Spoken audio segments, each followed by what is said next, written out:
Yuk ikut Kak Mai pergi beraya seberang pulau.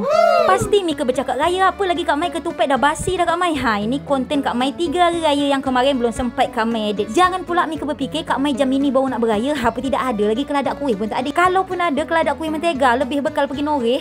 Singkat cerita Kak Mai pun nak beraya ke kampung kelahiran Kak Mai, Dusun Semulut, Desa Banglah Barat. Pasti Mika dah tahu kan, hanya laruh betul Kak Mai bercerita dah. Dari kota Selat Panjang tu nyeberang sikit dah. Ini sikit betul, sekejap betul lah. Sampai pula dah Kak Mai di Dusun Semulut. Lanjutlah Kak Mai naik ke darat menuju kampung Kak Mai. Yang pastinya Kak Mai lewat depan rumah almarhum mak bapak Kak Mai. Rumah masa kecil Kak Mai. Kali ni Kak Mai tak singgah dan nengok aja, tapi sedih ke hati nengok biasa ada orang tua tu duduk kat muka pintu. Tujuan awal Kak Mai pergi ke kubur almarhum bapak Kak Mai. Di sini kami duduk sejenak sambil berdoa. Dari tu kami lanjut lagi pergi beraya. Raya rumah pertama abangnya mak. Tapi dah almarhum sama macam mak kami kan. Sini ni terendam air masin. Assalamualaikum. Mak Mada Batin. Apa lagi duduk berbual makan kuih. Kak Lina numpah air beraya kalau kami kecil dulu tak kena bawa 2 kali. Rumah kedua belakang rumah sekolah SD ni.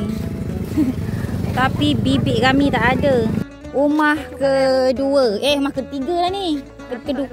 Kedua tu kosong. Tak ada orang, tak ke mana beraya. Rombongan kami. Itu kepala suku belakang. Assalamualaikum. Kita wajib tengah masak. Jadi kami makan sini. Salam dulu. Nak ajak kami makan? Nak makan. Mau sekaping beras.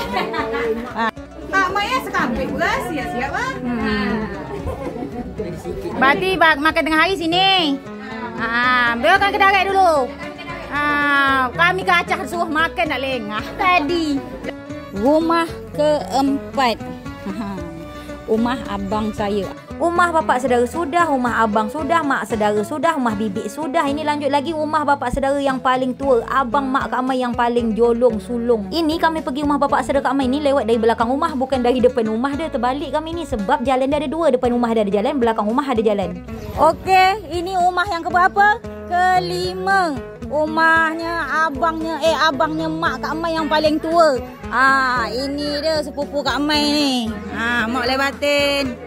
Wah hati orang dari Perawang bawa datang. Naik. Mak Lai Batin ni orang apa ni? Orang Bengkalis. Mak Batin. Balik.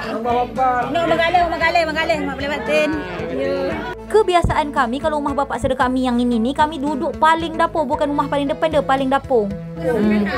Bapak saudara kami yang paling tua. Mak Lai Batin dong.